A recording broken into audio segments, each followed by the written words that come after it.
Medieval Europe, where unbathed, sword-wielding knights ate rotten meat, thought the earth was flat, defended chastity belt-wearing maidens, and tortured their foes with grisly gadgets. Except, this is more fiction than fact. So where do all the myths about the Middle Ages come from? And what were they actually like?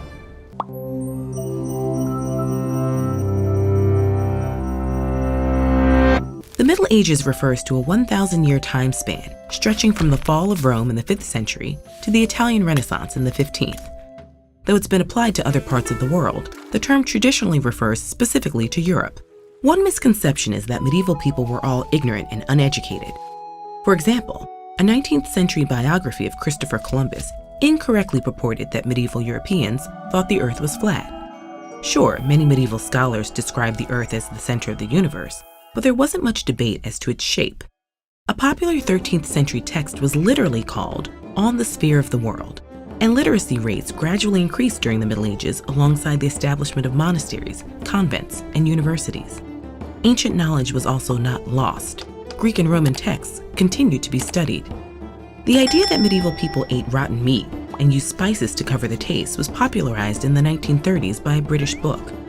It misinterpreted one medieval recipe and used the existence of laws barring the sale of putrid meat as evidence it was regularly consumed.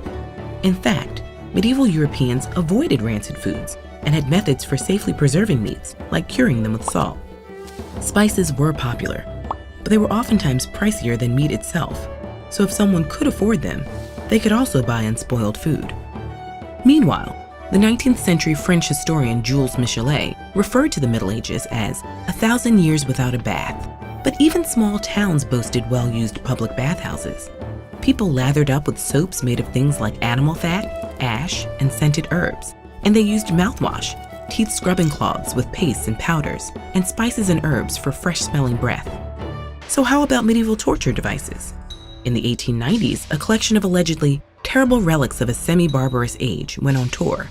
Among them, the Iron Maiden, which fascinated viewers with its spiked doors, but it was fabricated, possibly just decades before, and there's no indication Iron Maidens actually existed in the Middle Ages.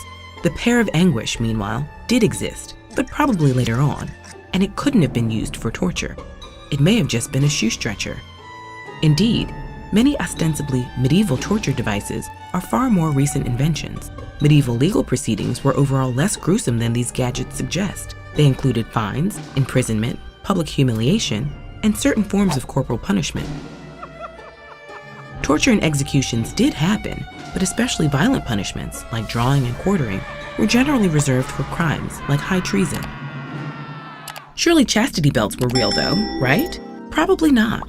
They were first mentioned by a 15th century German engineer, likely in jest, alongside fart jokes and a device for invisibility. From there, they became popular subjects of satire that were later mistaken for medieval reality. Ideas about the Middle Ages have varied depending on the interests of those in later times. The term, along with the pejorative Dark Ages, was popularized during the 15th and 16th centuries by scholars biased toward the classical and modern periods that came before and after. And, as Enlightenment thinkers celebrated their dedication to reason, they depicted medieval people as superstitious and irrational. In the 19th century, some romantic European nationalist thinkers, romanticized the Middle Ages. They described isolated white Christian societies, emphasizing narratives of chivalry and wonder. But knights played minimal roles in medieval warfare, and the Middle Ages saw large-scale interactions. Ideas flowed into Europe along Byzantine, Muslim, and Mongol trade routes, and merchants, intellectuals, and diplomats of diverse origins visited medieval European cities.